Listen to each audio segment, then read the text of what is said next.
Party స్థాపిస్తే రేపు అసలు రేపు మన రోజు కదా, కొట్లాడి తెచ్చుకున్న ఎక్కడున్నారు? తెలంగాణ ఉద్యమంలో పవన్ కళ్యాణ్ అనేటోళ్ళు ఎక్కడున్నారు చెప్పండి.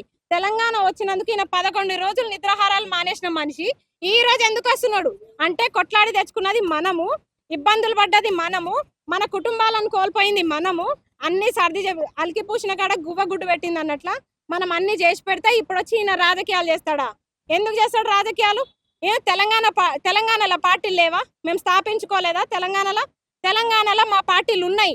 మీరు కావాలంటే మీరు చేసుకోరు, కానీ ఇట్లా మమ్మల్ని ఇబ్బంది పెడుతూ, మీరు జర్నలిస్టులనే ఇబ్బంది పెట్టుకుంటా, ఉద్యమకారులను ఇబ్బంది పెట్టుకుంటా మీ పార్టీలు ఇక్కడ ఎట్లా బలోపేతం అయితే అనుకుంటున్నారు మీరు? ఒక్కటి సమాధానం చెప్పండి. మరి మమ్మల్ని ఇంత ఇబ్బంది పెడుతూ, మా అస్తిత్వాల పైన దెబ్బ కొడుతూ, మా భాషను కించపరుస్తూ మీరు ఇంత చేస్తున్నారు కదా, మీ పార్టీ ఎట్లా బలోపేతం అవుతుంది తెలంగాణలో చెప్పండి. మరి అందుకే చెప్తున్నాము, మీరు ఎన్ని వేషాలు వేసినా మీ పప్పులు ఇక్కడ ఉడకవు. మీరు రేపు వస్తున్నారంటే క్షమాపణ చెప్పండి. అంటే తెలంగాణ నాది ఎందుకు చెప్పాలి, అసలు మీరెవరు అంటున్నారు. మేం కదరా భయ్ తెలంగాణ బిడ్డలము, మేము తెలంగాణ బిడ్డలము. మా జిల్లాలేంది, మేమున్న ఊర్లేంది, తెలంగాణలో బతికేది మేము. అట్లాంటిది నువ్వు వచ్చి మీరెవరు, అసలు మీరు తెలంగాణ బిడ్డలేనా అని మమ్మల్ని క్వశ్చన్ చేస్తారా మీరు మా తెలంగాణకు వచ్చి?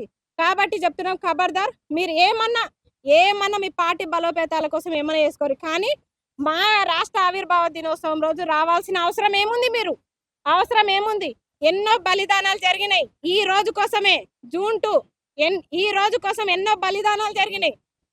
ఈ రక్షణ కోసమే, ఈ అస్తిత్వం కోసమే ఎంతో మంది ప్రాణాలను కోల్పోయారు. అలాంటిది మీరు రేపొచ్చి మీరు తెలంగాణని ఏలేద్దాం అనుకుంటున్నారా?